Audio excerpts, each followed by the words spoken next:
Buenas noches. Hoy nos reunimos para homenajear la vida y obra de Ricardo Pascale.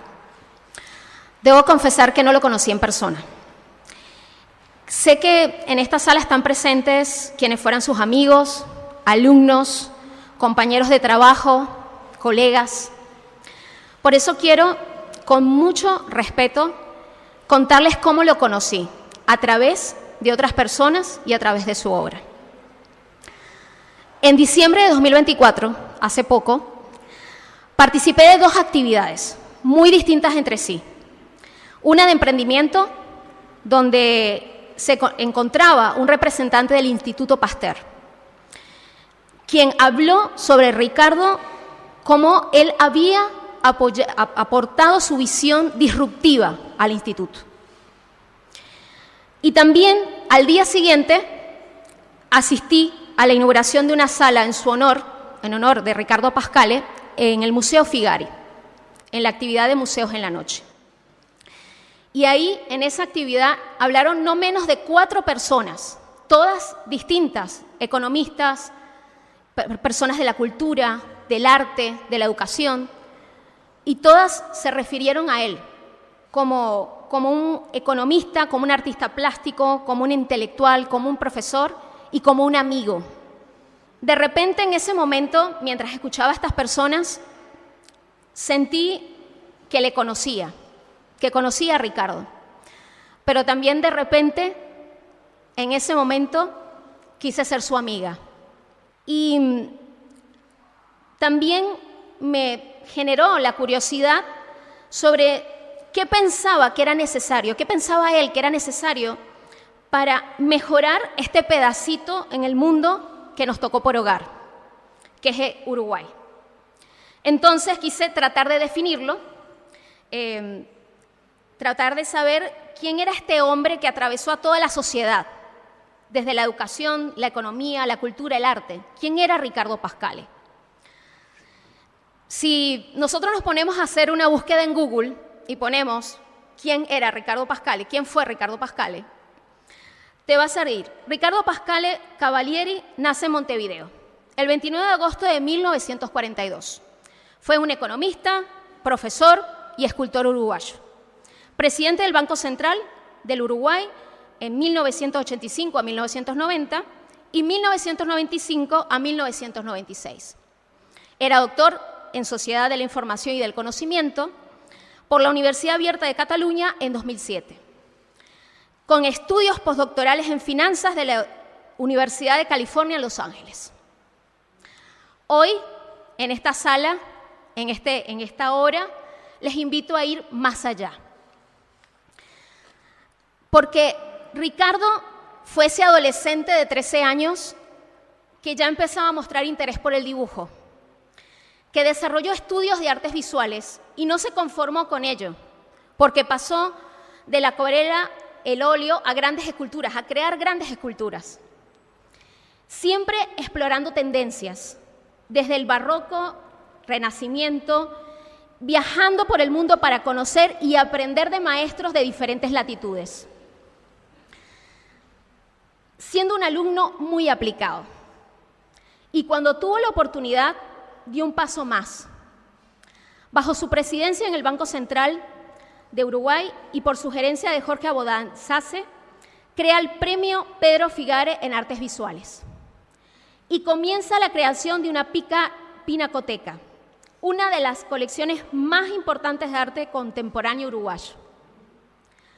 Concreta también la adquisición de una vieja casona en la ciudad vieja de Montevideo, donde hoy tiene su sede el Museo Figari. No conforme con todo esto, también fue ese compatriota que en 1999 nos representó en la Bienal de Venecia y 2 años más tarde en la de Cuenca. Hoy sus obras engalanan muchos espacios de Uruguay y el mundo. Todo lo que hizo habla de una persona solidaria y sensible, que no solo tuvo un talento, sino que lo puso a disposición y construyó puentes para que otros artistas plásticos de Uruguay lo transitaran. Pero también Ricardo fue ese joven que antes de decidir qué estudiar tuvo una disyuntiva. Porque él quería estudiar arquitectura, porque le gustaba el dibujo, pero también economía, y se decide por la segunda opción. ¿Pero por qué lo hace? Estaba impulsado por el deseo de comprender el declive económico que había sufrido Uruguay, desde los años de su niñez hasta esos días que transitaba la juventud. Así que en 1966 se gradúa de contador público en la Universidad de la República y en 1969 realiza estudios en el Instituto de Desarrollo Económico del Banco Mundial, en Washington, D.C. Su pasión era tal por aprender y entender mejor las finanzas, que ese mismo año funda la Cátedra de Finanzas de la Facultad de Ciencias Económicas y Administración de la UDELAR, de la cual fue docente. Desde su rol como profesor emérito, siguió promoviendo la educación y la formación de nuevas generaciones. Una muestra de ello fue su libro Decisiones Financieras. Es un ejemplo de su compromiso con la enseñanza y la constante evolución del conocimiento. Quienes le conocieron como docente dan fe de esta generosidad, combinada con rigor y exigencia, elevando el nivel de estudiante y colegas. Sus clases iban más allá de los libros, acercando el conocimiento al mundo real, con anécdotas que motivaban a cuestionar y a profundizar. Pero también Ricardo fue ese adulto profesional que pone todos sus conocimientos y entereza para el servicio público. Como presidente del Banco Central, en 2 ocasiones tuvo que enfrentar momentos críticos, como la crisis económica de los 80. Su enfoque, sin embargo, nunca se limitó a la administración de políticas monetarias. Siempre vio la economía como una ciencia social que estudia al ser humano y su bienestar.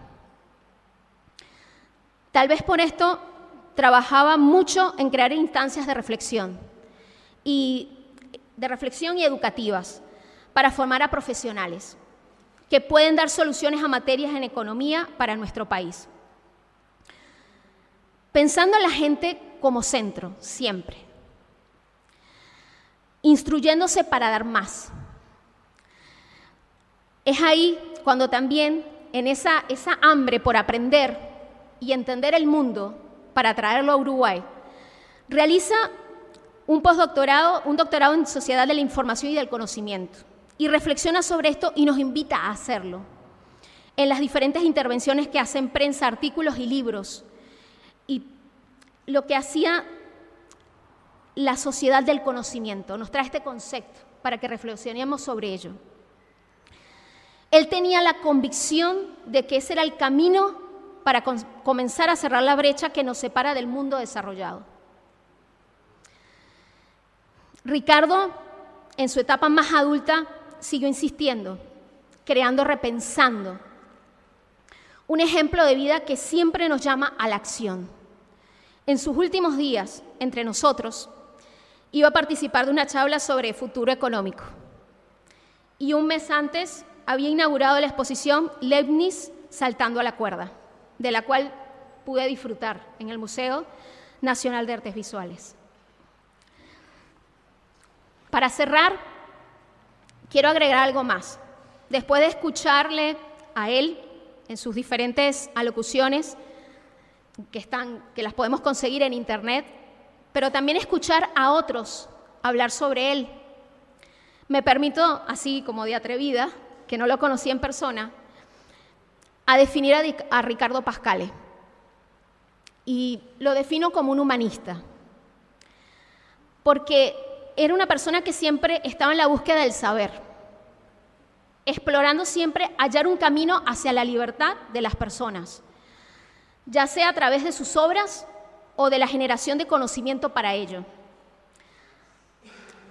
Ha sido catalogado por muchos como un espíritu renacentista, es decir, que Ricardo tenía una actitud de asombro y entusiasmo por la vida, era optimista, pero eso sí, siempre llamándonos a la acción.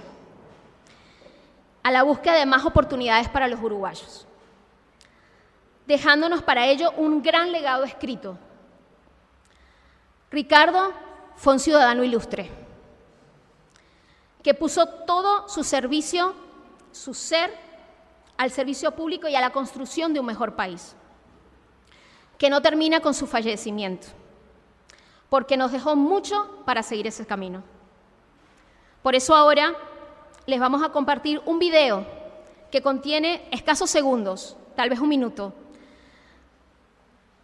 con unas palabras de Ricardo, donde se describe a sí mismo, porque es la mejor forma de seguir como él, pensando en cómo, del freno al impulso, lograr ese Uruguay que nos debemos. A ver, lo que siempre me causó satisfacción, le digo sinceramente, lo que siempre me causó satisfacción fue el servicio, fue el servir a la sociedad, ya sea dando clases, o si una obra puede inspirar a alguien o hacerlo más feliz, bien. Eso nunca me creí nada, ni me creo nada especial. Como siempre hemos comentado, cuando uno cree que llegó a algo, cree algo, eso me lo enseñó mi abuelo, ahí empieza la caída. Uno siempre estoy en el camino. Yo siempre le digo a los estudiantes, yo soy un estudiante más. La única ventaja que puedo tener, si es una ventaja, es que como soy más grande que ustedes de edad, tuve más tiempo para estudiar. Pero eso de profesor me suena tan acartonado. Uno es un estudiante y va tratando de aprender todo el día, ¿no?